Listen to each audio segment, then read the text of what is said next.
GI ট্যাগের উপরে দাঁড়িয়ে people can get huge amount of money. এটা নিয়ে অনেক লোক আমাকে প্রশ্ন করেছিল যে ওয়েস্ট বেঙ্গল আর উড়িষ্যার মধ্যে একটা বড় লড়াই দাঁড়িয়ে যায় যে রসগোল্লা হু ওয়াজ দি অরিজিনাল ক্রিয়েটর। বেঙ্গলে যেটা নবীন চন্দ্র দাস তার জন্য ফাইল করা হয়েছিল যে রসগোল্লার প্রথম আবিষ্কর্তা তিনি। as far as Odisha is concerned, একটা বিরাট গ্রুপ এসে বলে দিয়েছিল যে শ্রী জগন্নাথ দেবের জন্য যে মিষ্টান্ন তখন তৈরি করা হয়েছিল ছানা দিয়ে রসে ফেলে রসগোল্লার নাকি শুরুটা তাদের ওখান থেকে হয়েছিল। তো যাও না কেন দুজনেই যখন অ্যাপ্লাই করা হয় finally the GI was being given to both of them, মানে উড়িষ্যাকেও দেওয়া হয়েছে এবং ওয়েস্ট বেঙ্গলকেও দেওয়া হয়েছে।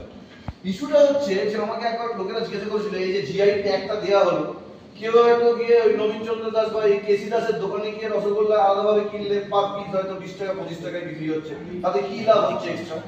এখানে কোনো এক্সট্রা লাভ হচ্ছে না। লাভটা is going to happen if it is the GI tag is being given. আর ওই টিন্ট খাবারটা যদি ইউরোপে বা আমেরিকায় আলাদাভাবে যায় তখন ওই জিআই ট্যাগের উপর দাঁড়িয়ে ডলার্সে ইউরোজে পাউন্ডসে আলাদাভাবে is going to get benefited.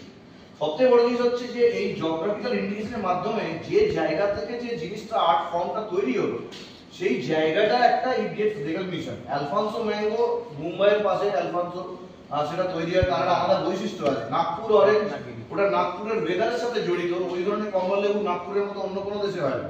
একই রকম ইয়েতে আগ্রার পেঠা, একই রকম দার্জিলিং টি। কয়েকটা এক্সাম্পল দিয়েছি আমি। West Bengal, আমি এখানে যেটা বলতে চাইছি, West Bengal women were instrumental in getting GI tag for some products. Tulai Panji rice, that's a non-basmati aromatic rice in the state of Uttar Dinajpur.